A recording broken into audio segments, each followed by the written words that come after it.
What's up everybody, Razzy here again with another breaking discussion video for all you deep thinkers out there. Today's topic is isolation and creation. Now, I was listening to a podcast called In the Cypher by fellow Vancouverite Wolvie, and in this podcast he was interviewing a b-boy named Icy Ives from Alaska. They got into some cool topics about training and other things, but the most interesting part for me was about how he lives in a small community and how he deals with mostly training by himself. It's a great little interview and I encourage everyone to check it out, but it got me thinking about my own experiences with isolation, both geographically and mentally. And I know that not everybody out there lives in or even near a big city with a flourishing breaking scene. So it's my hope that in sharing my views and experiences, I can encourage people to continue or give them ideas on how to improve their situation. So I live in Japan now and have for the last 2 years. I don't live in a big city surrounded by people. I live in the countryside surrounded by rice fields. There's no breaking scene in my city, and the main scene is about a 2-hour drive away in Fukuoka. So I'm geographically isolated, but when I first moved here, my Japanese was about as good as a 4-year-old, so I was linguistically isolated too. It's had its ups and downs, but I've learned to deal with the isolation over these past 2 years, and like Ives mentioned in his interview, it's largely due to personal development, especially looking at how I view and perceive things and what I value in life these days.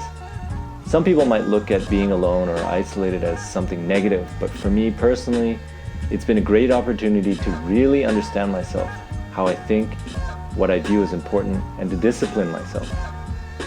It's also allowed me to figure out what I like in breaking and to really refine my taste within the dance, and in recent years has really helped me see the artistic aspects of it much more clearly.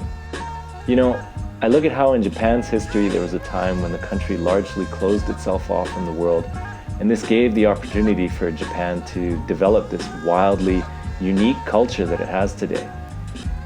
It took what it had and just ran with it without much outside influence. And I feel like this has many parallels with the creative process in developing your own unique style.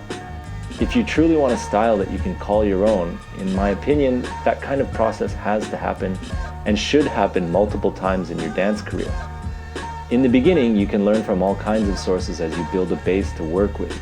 But at some point, I think it's beneficial to everyone to take some time to close yourself off from outside influences for a while and see what you come up with, given the tools that you have at your disposal. That isolation can allow you to deeply explore certain aspects without constantly having new things vying for your attention. Now, while isolation can be beneficial, too much of it can be a problem. Spending most of my time by myself, I began to forget about how the real world was working in some ways. YouTube rabbit holes can be kind of fun, but at the same time, the algorithm can sometimes show you too much of one thing, and that can be a dangerous thing.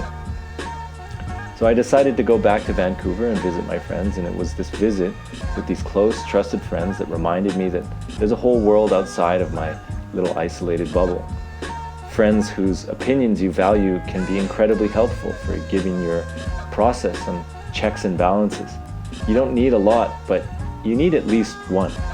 So after depriving myself of so much outside influence, when I finally exposed myself to it, it was like a breath of fresh air.